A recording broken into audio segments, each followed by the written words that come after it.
अस्सलाम वालेकुम दोस्तों, क्या हाल चला। कल ख़बर आई थी मिनिस्ट्री ऑफ हेल्थ की कि वो सर्वे शुरू कर रहे हैं। तो भैया उसके ऊपर मैंने लास्ट वीक खबर डाल दी थी। और वो सर्वे है जो छोटे बच्चे हैं ना, या उनकी माएँ जो हैं 5 साल तक के बच्चे, उनका इम्यूनाइजेशन जो है वो चेकिंग होगी। और वो कैसे चेक होगी, कुछ लोगों के सैंपल भी लिए जाएंगे रैंडमली, और बाकी लोगों के हेल्थ कार्ड जो हैं बच्चों के और उनके पेरेंट्स के, उनकी वालदा के जो है हेल्थ कार्ड जो है वो लिया जाएगा।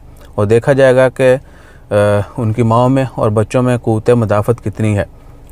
और सूर में 2 दिन पहले जुमेरात वाले दिन, आज सोमवार है 20 फरवरी है, जुमेरात वाले दिन कुछ केस रिपोर्ट होते कोरोना के। तो उसको लेके भी सोशल मीडिया के ऊपर लोगों ने काफ़ी हलचल की कि भैया क्या चल रहा है, ये है वो है क्या ओमान में। तो भैया ओमान में फ़िलहाल अल्हम्दुलिल्लाह हर चीज़ ओके है, किसी किस्म की कोई पाबंदी नहीं है। हाँ, हॉस्पिटल में जो मास्क की पाबंदी है वो वहीं पर है, वो आपने अभी तक फॉलो करना है, वो ख़त्म नहीं की गई। जो जनरल हॉस्पिटल है वहाँ पर अगर आप जाते हैं, बेशक आप मरीज़ हैं या विजिटर हैं, तो आपने मास्क पहनना है। और उसके बाद जो सूर में केस रिपोर्ट हुए 2-3, वही रिपोर्ट हुए हैं। उसके बाद कोई केस रिपोर्ट नहीं हुआ। और अल्लाह ताला खैर रखे। बहुत सारे लोगों को आजकल भी सिम्टम होते होंगे, लेकिन हम टेस्ट जो है ना वो नहीं करवाते, वैक्सीन लगी हुई है। लेकिन एक चीज़ मैं आपको बता दूँ, अगर आपको वाकई कोरोना हुआ था और वैक्सीन वगैरह लगी हुई है, तो उस्ताद उसका असर जो है ना, कोरोना जिसको हुआ है स्पेशली, ठीक है ना, वो बता सकता है कि अभी तक जो है ना वो पहले जैसी उसकी हेल्थ नहीं है, सेहत पहले जैसी नहीं है।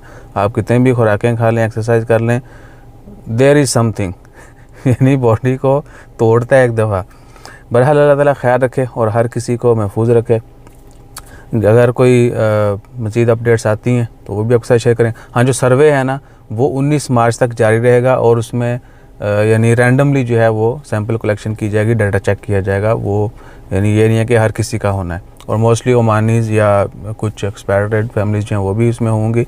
तो वो मिनिस्ट्री ऑफ हेल्थ ने खुद ही सब कुछ करना है, और उसमें हम सबको घबराने की या चिंता की कोई ज़रूरत नहीं है। चिंता घबराने की गल है। तो अपना ख्याल रखिएगा, दुआ में याद रखिएगा।